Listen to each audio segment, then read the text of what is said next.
আসসালামু আলাইকুম। সবাই কেমন আছেন? আশা করি সবাই আল্লাহর রহমতে ভালো আছেন।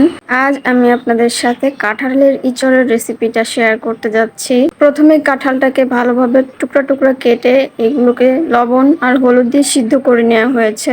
এরপরে কাঁঠালের এই সিদ্ধ হওয়া ইঁচড়গুলো একটু হালকা তেল দিয়ে ভালো করে ভেজে নিচ্ছি। এগুলো একটু ভেজে নিলে কিন্তু খেতে বেশ স্বাদ হয়। তো ভেজে নেওয়ার পর আমি যে চিংড়া মাছগুলো ছিল এগুলো একটু ভেজে নিলাম কড়াইতে।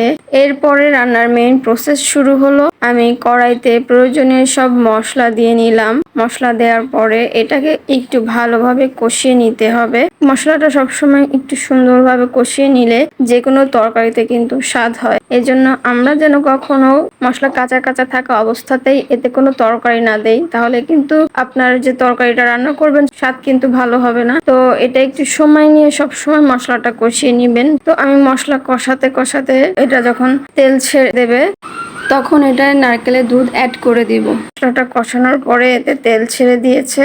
এরপরে আমি এর মধ্যে যে নারকেলের দুধ করে রেখেছিলাম সেটা ঢেলে দিচ্ছি। এটা একটু কষিয়ে ঘন ঘন করে নেব। নারকেলের দুধটা একটু ঘন ঘন করে কষিয়ে নিয়ে এর ভিতরে আমরা যে ইঁচড়টা ভেজে রেখেছিলাম সেটাকে ঢেলে দিব।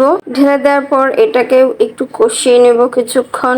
একটু কষানো হলে এর মধ্যে যে ভেজে রাখা চিংড়ি মাছগুলো রেখে দিয়েছিলাম সেগুলো ঢেলে দিচ্ছি।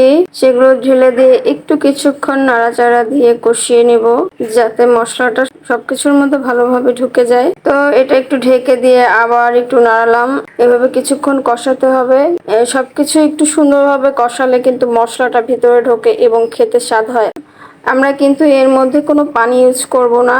আমাদের যে নারকেলের দুধটা থাকবে এটা দিয়েই আমাদের রান্নাটা কিন্তু শেষ হবে। নারকেলের দুধটা যখন ঘন হয়ে আসবে এবং এটা টেনে গেলে আমরা তরকারিটা চুলা থেকে নামিয়ে ফেলবো। আর এই তো হয়ে গেল মজার কাঁঠালের ইঁচড়।